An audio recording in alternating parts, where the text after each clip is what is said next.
One of our unintentional volunteers a while back, until she needed a day job, was Ron Oliver's sister, Janie, who had worked in radio for quite a time in Canada, in Toronto. In Toronto, yeah.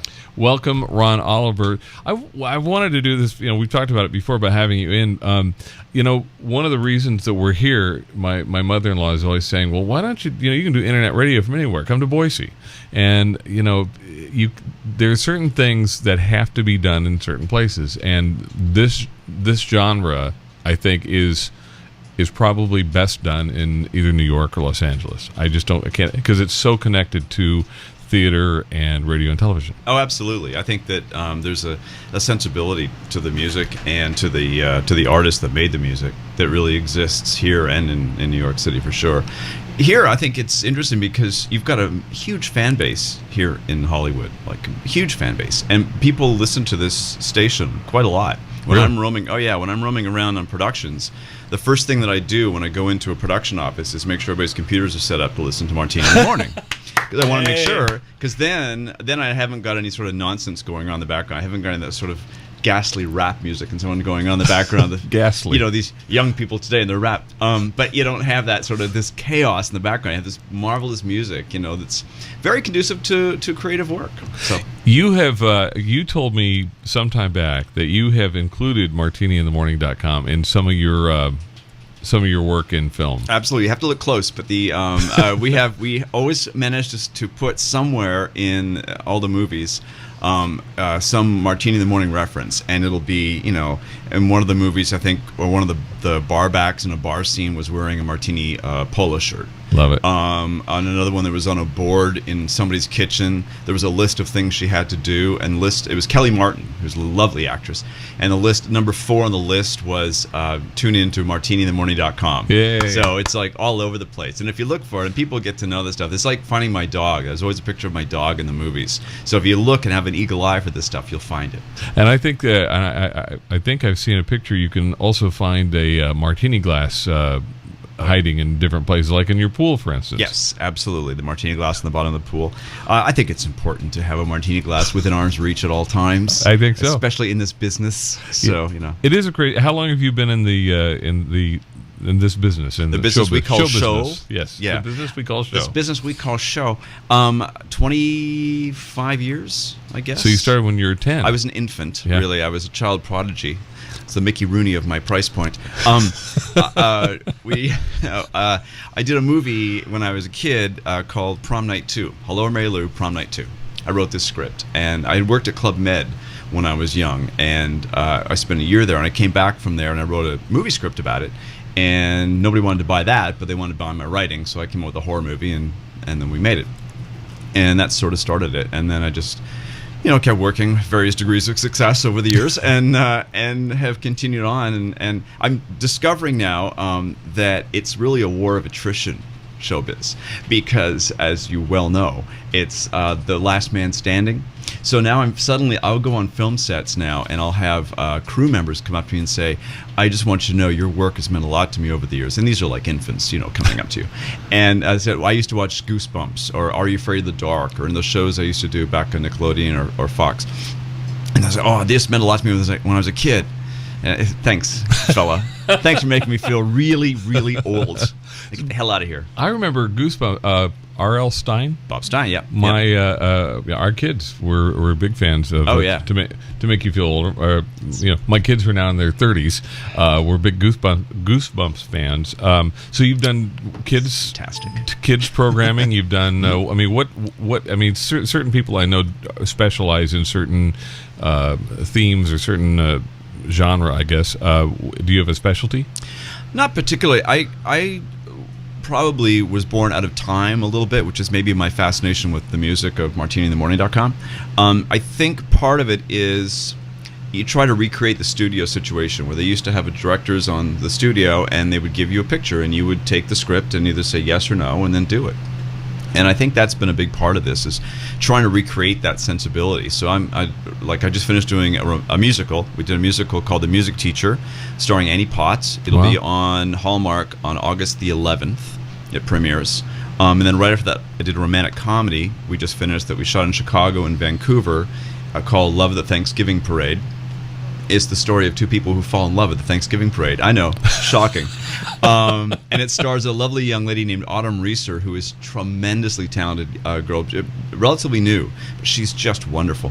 And the next thing I'm doing is a thriller I wrote for Lifetime, a bit of an edgy little dark thriller, and then another one after that. So you're trying to kind of move around and stuff. I guess my favorite stuff that I've done so far, we did a series of movies called the Donald Strachey Mysteries, and there were 4 films: Shock to the System, Ice Blues, On the Other Hand, Death, and Third Man Out. And they were basically Nick and Nora. They were the Thin Man, except with Nick and Nick. There were 2 guys who were boyfriends, and one guy was a private eye, and the other guy was worked at the senator's office.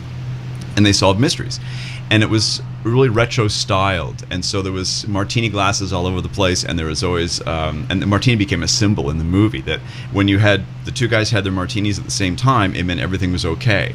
But if one glass was empty and one was full, there was an imbalance. And then if both the glasses were empty, so it was like this whole symbol thing. I think I probably overthought it, but but we did the same, and it was all stylized, so like almost black and white in color, and there was a real sort of retro feeling, those films. And they've been really successful around the world, and I get emails all the time from all over the planet, a lot from Poland, obviously. But for some reason, and people just love these films. So those are the things I probably enjoyed doing the most. Our crew had a great time working on those. So. We'll talk more with Ron Oliver about Hollywood in general and about his work in particular. A guest has done before. You've used the request and check-in link. I have. The young Mr. Oliver. Well, Miriam, did you hear that? You're younger than me, so it's all relative. Oh, I see. Okay. And the biggest comments we're getting from the folks that are watching on Martini Vision is they're talking about your attire as Mother Miriam did. They're saying that you're a very classy dresser, and they're using me as the contrast. Compare and contrast. And last time I saw you, actually, you were quite. We saw you in Palm Springs a while back. My former employers were trying to wine us and dine us, and did a very good job. No job, but they. But we wining and dining. We had a good time at the what was it, the Riviera? Yeah. But you're always, every time I see you, you're very dapper. Is that part of the theme? A little bit. One does try to dress appropriately, and I think it's. Well, no, you're dressed very appropriately for being a slug radio disc jockey. Yeah. No, but I think it's important to I always dress when I travel, for sure, because you want to kind of show up and let people know that you respect them and their presence, and it's just a way to do it. The boyfriend says that it's basically just my version of drag. He said it's sort of like you're a drag queen in a suit, which I suppose I guess that makes sense. Yeah, exactly. But I want to tell you, but yeah, I like it. It helps. And plus, if you're always dressed for cocktails at a nice hotel, you will get invited to cocktails at a nice hotel. So it's and people come sit beside me. Why don't you come sit beside me? And people are asking, those who can't see you are asking, so how would I Mother Miriam, why don't you describe for those who aren't, this is like the old days when people were listening to sports. Yes. Instead of watching it on television. Right. They would tell, okay, the home team is in the blue jerseys with the white pants. Would you describe Mr. Oliver's attire? I would. Pull the microphone a little bit closer. I would. Okay, first of all, we have this fabulous blue blazer, single breasted. Right. But the shirt is to die for. I would wear that myself. It's a shrimp and white. Shrimp color. Oh my, I would have said orange, obviously. Well, that's why. Yeah, exactly. That says a lot. Shrimp and white, fabulous. But then he has this wonderful bow tie, navy blue with little blue polka dots, and then this fabulous. What do we call that? Handkerchief. Like a handkerchief. In his pocket, and wait, you see the fabulous tennis shoes. Well, and navy blue. I can't really show off here, but here we socks. go. Oh wait, you see this? Socks. Oh, there we go. Argyle socks. Does that tell you something about stay him? Stay in that position. Argyle socks. Wait just a second. Let's move this. Can't stay in that position for terribly long. This is orange. I'm just amazed you could do it. Okay, wait. Fabulous. Look at that. All right, we're going to take a picture right now while we're on the air. There we are. Perfect. Okay. That's for our newsletter. You have to see these socks. You're not going to believe. Okay, so there you have it. Next thing you know, Mother Miriam's going to be taking his socks off of his feet to show them on camera. No. Fabulous dresser. One of the things that when we talk to a musician, and I mean, we've interviewed people other than musicians, other than people in the music business. We've interviewed authors and people of various walks of life that relate to the entertainment business. But I think it's especially maybe applicable in your case. Musicians, we always say, who influenced you? It's like back when we were a while back, we interviewed Smokey Robinson. When Smokey was working on his One Standards album, he said he'd always want to do it because the music that inspired him to write all those great songs that he wrote in the pop era, it was Ella Fitzgerald, and it was he was inspired by Duke Ellington and Nat King Cole and people like that, Frank Sinatra. Who inspires people who write movies and TV shows? And you mean cinematically who inspired me? In general, I mean, who is there somebody that made you want to do this, and is there somebody that makes you do it the way you do it? Sure. Influentially, there's a filmmaker, a director named Edgar Ulmer. Very few people remember, actually, people outside the noir world. He made a movie called Detour, and he made it for, I think, maybe $50,000 in 6 days in 1940 something. And that filmmaker, seeing somebody who could craft a film with such limited means, made me want to be a filmmaker. And I saw it when I was a kid and loved it. And then obviously Mr. Hitchcock, of course, for various reasons. And it tends to be those filmmakers, the people whose imprint you can feel. Even someone like Tim Burton, who I love, even when he's not great, or the movie's not fantastic, it's still a Tim Burton movie, and I think that's really important. And David Lynch, the same thing, Even peculiar David Lynch is still better than no David Lynch at all, I think. So it's interesting. I like filmmakers that have an imprint, that really have clearly made their mark on the film. You said that your the next thing that's going to be on Hallmark Channel on August 11th is a musical. One of the things that I saw a question from our chat lounge from one of our listeners asking, there are still a lot of movies that use music of this genre or songs that are related somehow, but is it difficult to get music in movies? It's at the budget levels I get to operate on. It's difficult enough to get somebody to show up with like an accordion, but to have sounds like our budget. Yeah, but like the movie we just finished, the Love of the Thanksgiving Parade. It starts out with Chicago, and with the song Chicago from Mr. Sinatra.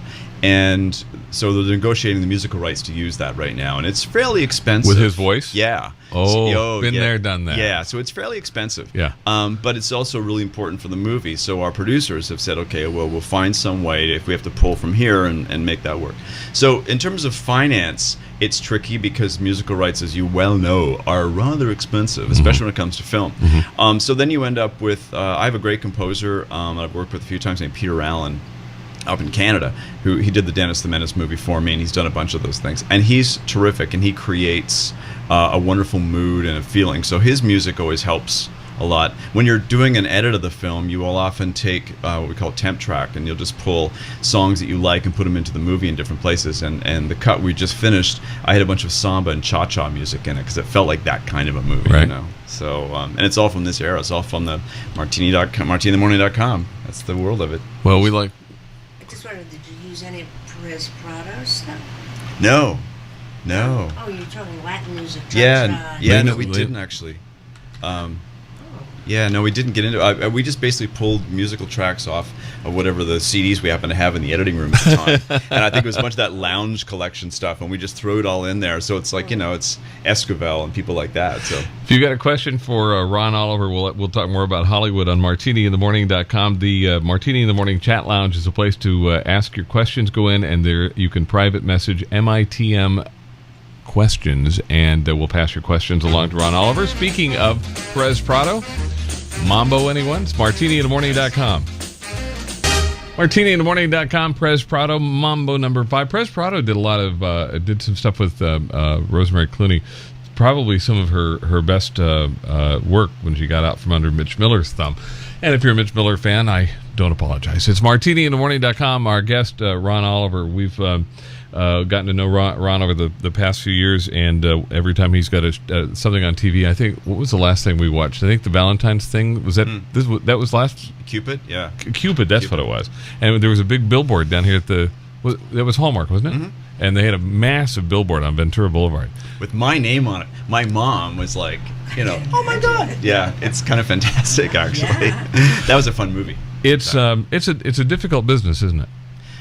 The business we call show? Yes. Yes. It is difficult, but it's also, as I was saying, it's like a war of attrition. And if you stay at it long enough, you'd be surprised. Because the people that don't stay in it, like dabble for a bit and then leave, probably it's the ones who stick it out.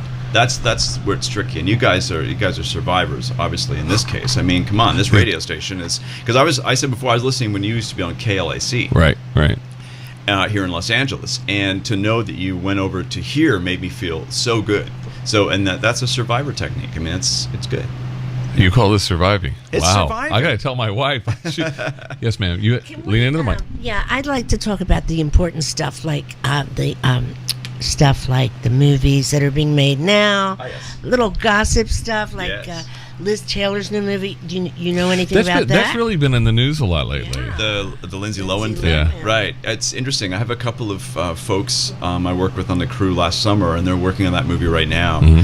And yes, there's all sorts of stuff about Lindsay Lohan being exhausted and all that sort of thing. And the truth is, it is exhausting because they're doing that in a really tight schedule, and they're long days. I don't think it's anything longer than we would normally do, but it's exhausting. And for someone like Lindsay, probably who I don't know personally, but probably has. She's this is a big deal for her making this movie. First of all, you're playing Elizabeth Taylor, right, which is a kind of a big responsibility. Hello, but then you're also trying to work rebuild your career. Right. So she's under a lot of stress, and I think that they all are probably over there because they're probably under the magnifying glass watching all this stuff. So can she handle the stress? That's the thing. Everybody's waiting for her to fall, to be honest with you. I know, it's kind of sad. Yes. I agree. I think it's a bit sad, and it's like we like to see success stories and we like to see them fall apart, and I think that's unfortunate. It's part of our nature, and it's certainly part of the business. But I want to see them do a great job with a movie. I got friends working on it. I want to see it be successful. And what do you think about? Of course, I can't remember his name. The one who just hit Alec the Baldwin. paparazzi. Yeah. Something. What do you think about that? I got to tell you, there's no love lost between me and paparazzi, and that's a business that used to be legitimate. I mean, right. Photographers used to do legitimate work and get out there and take pictures of people at events, and now it's any clod with an iPhone taking pictures, and then they go, nothing personal, no offense, but it's anybody with an iPhone now thinks that they're a paparazzi. So these guys are circling. If you're out there like Alec Baldwin probably was, just trying to live your life, or you're out there with your kids. And these guys, they come circling. I was at the Grove one day, and I watched the paparazzi just flocking around an actress there with her kids, and she's just trying to shop. And these guys are in the way, and it is. I don't think it's legitimate. I think it's, if you're going to do it at an opening or a premiere or an event of some sort, I think that makes sense. But just day-to-day life, it's not fair. They hang out too at Jerry's here in Studio City. They hang out wherever. I mean, we walked out one day, and they were like, "Are you anyone?" We were told to be yes. Yes. We were going we were in Beverly Hills for an event. It was when Dina Martin's book came out about growing up, Dean Martin's daughter, and so there were some celebrities there. Bonnie Hunt, who's writing the screenplay for the movie version of it, and Joe Mantegna was there. Anyway, so they had somebody working the door with a camera, and as we got out of our car, the valet took our car. The girl who's like cueing the cameraman, she looked at us and she said, "No one." It's fantastic. Oh my gosh. Welcome to Hollywood. Talk about a shot to the ego. It's martiniinthemorning.com. Our guest, Ron Oliver, who's a longtime writer and director. Did you start doing something else in the? I mean, no. I was a magician. Right. When I was a kid, I did magic a lot, and I did stand-up comedy magic, in clubs and things. But I was always a writer, and that sort of negotiated me into what I ended up doing. So I still do magic, and in a way, making movies is like making magic because you're trying to keep people from seeing, everything that you don't want them to see. Right. So right. It's all an illusion. Can you make Mother Miriam disappear? I would never. If I could do anything, I would make more of Mother Mary. I don't think you can get much more. Hey, I'm sure that's an insult. one of our listeners, Brian Duff, who's a prop guy. I think he used to make the big exploding hearts for the movie. Was it True Blood? I think the vampire movie. Oh, sure, yeah. Or the TV show rather. Yeah. Brian asked, because he's kind of been around the business. He said, writers are in general a hard drinking, fun loving group. Do you fall into that category? I take the fifth. Yes, taking part as you fifth. Wow. That Nicely was good. done, That was Mother Miriam for the win. That was good. So it is a business that has a reputation. Well, it's true. We had dinner last night. A producer friend of mine and I had dinner last night at Musso and Frank, and of course at the legendary Hollywood restaurant bar. And I was sitting at Faulkner's table.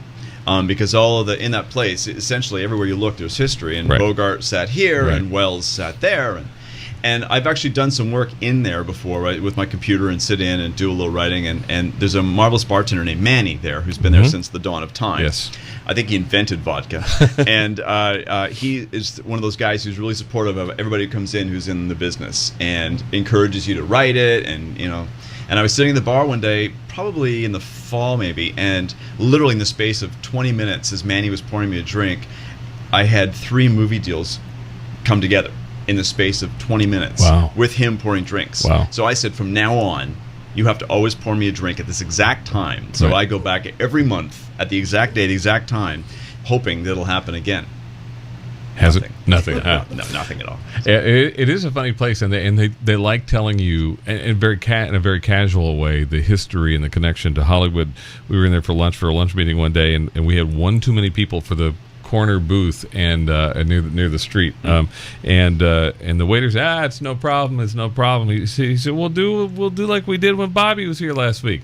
And we all kind of looked at each other, and so he brought up another chair for the extra guest, and one of the guys said, Bobby? And he said, yeah, Bobby De Niro. He said, right here. I think they kind of like it. They love that. It has Musso and Frank's has great history, and there aren't many of those old Hollywood places left. No, they're tearing down so much stuff, and Hollywood's tried very hard, I think, to embrace its history. There's one of my favorite dive bars on the planet was this place called the Spotlight Bar in Hollywood, and it was like this little hole in the wall, and it became known back in the day. It was a place where the ladies would go and have a lovely evening out, and we used to see these sort of old MGM showgirls would be in there in the morning with their full makeup and hair, and they were like 105, but adorable. And then it became known, as it sort of fell in hard times, became known as the kind of place where a young gentleman fresh off the bus from Iowa could go to make a few extra dollars come rent day. So a little bit sleazy, but we loved it. And now some big conglomerate bought it, and they're tearing it all down, and it'll be gone, and it's just unfortunate, those places. Bordner's is still up, which is great, and Hollywood tries, I think, in its way to keep these places, to keep the integrity of the town, but Musso and Frank, the day Musso and Frank goes down, I'm going to quit drinking. There was actually last summer, there was a horrible scare when a friend of mine emailed me and said that Manny, the bartender, was going to retire, and I thought, well, I'll have to stop. I'll never have a martini again. If Manny's retiring, what will I do? But fortunately, it was a different Manny. So my Manny's still there. I'll see him later today. Let's find out. Pull the microphone over. Are your martinis with gin or vodka? I'm a Belvedere. Belvedere vodka. Belvedere God. Martini. Yeah. Our cocktail consultants will be offended, but they're going to have to live with it. I understand. Let's see. We had a question. Our foreign desk editor for our email newsletter, Notes from a Cocktail Napkin, Yes. Lala from London, wanted to know. She said that she read your bio or something, and she said that you've shot all over the world. You've worked all over the world. She said, "What was your favorite?" She asked what your favorite location was. Hollywood. A foreign country unto itself. Unto itself. I love shooting here, and I don't get to shoot here as much as I'd like to. I shot in London. We did a series there called Crisscross, and another TV movie called The Tomorrow People, and we got to shoot right in the city of London itself, which was a spectacular place to shoot. This is back in the mid-'90s. And it was just, oh my gosh, great. And we used to go to the Trader Vic's at the London Hilton, and we have our cocktails there, what I can remember of it. But that was fun. I loved shooting in London. A lot of casting questions. We have one of our listeners... Danielle from Tennessee asking if you have any movies where you might be casting a short but cute Southern belle. I would say possibly. I've just worked with a very short but cute Southern belle because Annie Potts is from Kentucky. So I'm certainly open. Yeah, she has a chance. Yeah. But she There's has to come out here. always a possibility. You never know. Do you have a favorite screenwriter other than yourself? Yeah, other than yourself, a living screenwriter. Is there anybody that you admire that's out there doing what you're doing? There are so many great ones. I'm trying to think. I mean, the problem is now that you know who I really love is Wes Anderson. I just saw Moonrise Kingdom, which is a tremendous movie, beautifully written film. And I love when I'm trying to think. It tends to be writer-directors I like, the ones who really sort of take the whole thing in hand. It's difficult watching movies now. They're not so much written as sort of designed. And you go see like a big budget film and the script is almost non-existent, but there's like a set piece and a set piece and a set piece. Joss Whedon stuff, I mean, Avengers is a very well written movie for all of that, for the fact that it's a big special effects extravaganza. It's still a very well written film. And when you can feel it, when you feel good character interaction, you get a sense of how somebody creates and writes, and you can really feel that. I like when you feel the work, Inside Hollywood. Go ahead. No, I just want to ask you a question. Maybe the other people not in our world here would want to know. What's the difference between... Civilians. We call them civilians. Okay. What's the difference between the producer or the director? Because sometimes it's one person. Mm-hmm. But what is the difference between the two? In my experience, I've worked with a lot of really great producers, and they're usually the guy or the lady who has a vision for what the movie's going to be in its overall scheme, in like it's going to be the marketing of it, and where I'm going to sell it, how I'm going to set it up, how I'm going to finance it, who I'm going to put in it. And then the producer is the person who would then come to me as the director or the writer and hire me and say, look, I need the visual, whatever visual skills you have to bring this movie to life, say for example a foreign script to me, take the script and then bring it to life and visualize a thing on screen. Case in point, the next picture I'm doing is with the producer I just worked with, and I pitched him an idea in February. I wrote the script in March and we set it up in June, or I guess May actually, and we're going to start prepping at the end of July, which is a really fast turnaround for something like this, because normally it takes longer. But in this case, I knew I had a producer to go to and I could work with, because I don't like the nuts and bolts of it. They get in there and they do all the foreign sales deals and all that stuff. You're the creative guy, right? Yeah, and I don't like that stuff. Yeah, it's like, if I might say, that's like Brad. Yeah, I mean, I hate the business side of the business side of this business is. I mean, it's got to be done, but it's got to be somebody who's good at it and has the patience for it. I don't. I mean, my thing is creating something that you can listen to and enjoy on the radio. Well, it's left brain, right brain. Yes, it's very that much whole so. thing. And I, to my folly, I mean, when I was in high school, back before the Civil War, I was in an accounting class in high school, 10th grade. Never forget this. And I think I got 3 out of 10 on a test one day. And the teacher said to me, I forget the guy's name. He said to me, you know what, I'm going to pass you. You don't have to show up in this class anymore. I'm just going to pass you because you're probably going to have an accountant when you're old enough to really care about this stuff. I love that. And I thought it was a lovely thing to say, and I didn't. And I'm really horrible at that sort of thing. Just painfully dreadful at it. I had a teacher in high school, Kirk Schufley. I will never forget him. He was my speech teacher, and at the end of the year, he said, "Do me one favor. Do yourself a favor. Never go into a business that requires you to speak for a living." Here I am. Wow. Thank you, Mr. Shufley. Send him an invitation. Thank you, Mr. Shufley. Yeah. Party. Thank you, Mr. Shufley. Yes. Do you ever? Somebody was asking do you ever have writer's block? Do you find yourself having a difficult time spewing the words? Not spewing the words is a rather accurate way to put it. Not as a rule. I'll tend to, and the boyfriend would probably beg to disagree, but my writer's block will tend to be me floating in the pool and thinking the idea through, because I like to have it all thought out first. And then I'll go in, sit down, and just write it. And usually it takes a couple of weeks to write a script for me, because I spend 2 months thinking the idea through, and then the actual physical process is maybe a few weeks, or maybe 3 or 4 weeks. So it's not like I don't sit there and go but there have been mornings, to be honest with you, where you walk around the house and you're stuck in the third act or the second act. Usually you're stuck in the second act of a script and you can't find your way through it.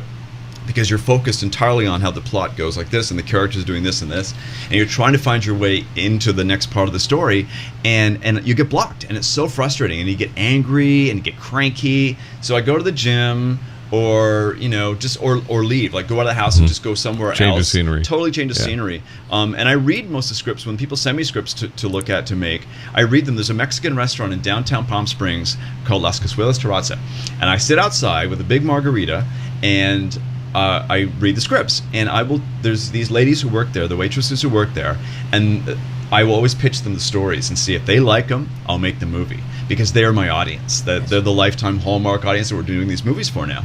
And if they like it, do it. If they don't like it, I don't even bother writing the script. Wow. I just pitch the ideas to them, and if they get it, then they get it. I don't think people understand how difficult what kind of talent he has. It is so difficult. You just don't sit there and put stuff together and go, well, what am I going to do? It's amazing that you have that talent, and it's not so much, it's not acting, you're creating something, and I find that amazing. It is amazing. It's true. Do people come to you with the idea, and then you take their idea and you turn it into a script? Sometimes it depends. Like in the case of the movie I'm doing next, it was just a notion I had in my head one day and said, I'm going to make this movie. And Gone, we did that thriller Gone a couple years ago. And that was just an idea that came to me in the shower one morning. I thought, I like this idea, and I'll go with that. But then sometimes people will come to you with a whole script that's completed, or sometimes a pitch. It depends. If the producer's got an idea set up and he knows he can sell it, he'll come to me with something, and you can create it. There's a project I'm doing right now, actually, that is about the blacklist in Hollywood. And a producer came to me and had this idea, and so we worked the story out, and I spent a couple weeks doing the story beats and coming up with a treatment for it. And now we have to go attach a star and try to set it up, because it's a hard sell doing a movie about 50s Hollywood, the blacklist. There's no robots in it. However, it's been done before, so do you have to be careful not to, you're not doing it, but kind of borrowing things from that. That's got to be difficult. Yeah, absolutely. Well, in the case of this, it comes from a specific angle. I don't want to blow the surprise, but it comes from a specific angle in the story in Hollywood at this certain moment, and it's a really famous story to a certain bunch of people, but it's not terribly well known around the world or by anybody else. Like the picture, The Way We Were, remember? Right, in that, of course, The Way We Were. Yeah, it's been touched on, but from different angles. Each time George Clooney did it in Good Night and Good Luck. Which is a great movie. Yeah, tremendous. Which the theater, or the studio, was kind of funny. Somebody, I won't mention his name because he is a friend, or he was until I tell this story. They wanted to see if maybe they could get the soundtrack on the radio to get some traction, because they were worried about the movie, and I didn't know what it was. They just said, yeah, we got this celebrity director, and he wants to do this movie in black and white. Maybe we can get the soundtrack played on the radio. Maybe you can help us. And then I found out what the movie was, and they put it out in very limited release, only a handful of theaters. And then it blew up, and award nominations. And Diane Reeves. It was beautiful. Album is fantastic. Yeah, it was beautiful. We saw her at Christmas a couple years ago in concert. She was amazing. Very good singer. Yeah. Very good choice on that. All right, let's see. I think we had one more question that. Somebody asked, how does one get their stories to directors? How do you get if you've got an idea for a movie or a TV show or whatever? How do you get it into the mill, so to speak? That's a good question. One gets asked that a lot. There are many ways. The best thing you can do is, first of all, and I give this as a warning, if you have a great idea for a movie, first thing you do is register it. Register at the Writers Guild of America, WGA.org. Register it there. I think there's a small fee for it if you're not a member of the Writers Guild, and that way you own the idea. Okay. Then take the idea and find a producer whose work you like, whose work you admire, and send it off to them. I think that's the strongest thing, because I get stuff sent to me randomly from time to time, and I can't read it just because legally, if I read something and then I make a movie 5 years from now that's kind of like that, even remotely similar, I get sued. Yeah. So I don't, and it's unfortunate, and now I become the jerk. So now I'm this guy who I never wanted to be, but you just do it by self-defense, because people will send you stuff and you can't read it. So I would say find a producer whose work you like, we register the thing, send it there, and they always have some machinery set up, and then you can get it. You sometimes get it read, because every producer in town has a reader whose job it is to sift through the stuff that comes in and read it and read ideas and see if there's something great. And who knows, you may end up getting on their desk and you're off to the races. Great advice. Ron Oliver on martiniinthemorning.com. Favorite song? My favorite song? Mm-hmm. Wow, not too much on the spot. You know what? You played Summer Wind earlier, which is the boyfriend's favorite song, which kind of makes it my favorite song. But I also happen to love Fly Me to the Moon by Mr. Sinatra. I notice you're one of those people who, and I know many people who will not call him Frank. Well, we weren't friends. I didn't know him, so I refer to him as Mr. Sinatra. I did meet his daughter one day at Melvin's in Palm Springs, and it's a marvelous story, but I don't know I have time to tell you. It's that long a story? Mm-hmm. Nancy or Tina? Nancy. Yeah? Go ahead. Well, it was one afternoon. I was by myself. There's a restaurant, bar, hotel in Palm Springs called the Ingleside Inn, owned by Mel Haber, and the bar is called Melvin's, and we go there a lot. It's a marvelous place. You'd love it. And so I'm there one afternoon by myself because the boyfriend was playing pool, and this lady and this rather large gentleman walked into the room and asked if they could sit down beside me because I had a little table. And I said, of course. And they sat down, and it was very nice. And I didn't recognize the lady at all. And she had on a very interesting sort of leather jacket with a strap thing here and sort of silver lame leather. And the gentleman was quite large and quite in a big suit. They sat down, and we're talking with some folks from Vancouver, and we're chatting away and having a nice time. And when it was all said and done, the lady leaned over and she was laughing at something I'd said. I guess I was being particularly clever. And she said, "Oh, Dad would have loved you." And that was sort of that. And that was a conversation. I thought, well, thank you. That's sweet. And they get up and leave. And that's that. So I'm thinking nothing more of it. So I'm about to leave the restaurant, the bar, and the maitre d', Brian Ellis, love him, he stops me as we go out, and he says, "Do you have a nice time?" I said, "Of course, yeah." He said, "Yeah, you really impressed them, her." And I said, "Oh, nice, that's lovely." He said, "You know who that was, right?" I had no idea. He says, "That was Nancy Sinatra." And then you flash back and you go, "Dad would have loved you." And I have dined on that story for months. And oddly, sidebar, Nancy Silvers, Phil Silvers' daughter, and Phil wrote the song Nancy with a Laughing Face for his Nancy and for that Nancy. Nancy Silvers wrote the script for the movie I just finished, Love at the Thanksgiving Day Parade. No. Wow, that's like well, but that's so Hollywood, isn't it? Isn't it? Like the circle somehow finds a way to absolutely complete itself. Small town. Wait. What? You said something. Let's clear this up. What? Phil Silvers wrote Nancy, not for Nancy Sinatra, but for his own daughter. Yeah. Well, I think you know what? I think that may be true. That's what I'd heard from various parties. I've heard both versions of that story. Right. It's like most songs. I mean, there are usually a couple stories, and sometimes they're both true. Yeah. Because somebody will say, "Oh yeah, Frank, I wrote this about Nancy." You know. Yeah, exactly. I mean, we all know times that's happened. Yes. Little suck up action. Well, why not? All right. Last thing, back to your career as a magician. Yes, of course. Can you pull a sponsor out of my ear? Oh boy, if I could, I'd bring you 20. I appreciate it. Ron Oliver, thank you for being on Martini in the Morning. I'm going to play your favorite song, but since you made a reference to it, we'll play Nancy first on Martini that's because nice. we can do that. Of course. Martiniinthemorning.com. Ron Oliver, thanks for hanging out and talking about Hollywood.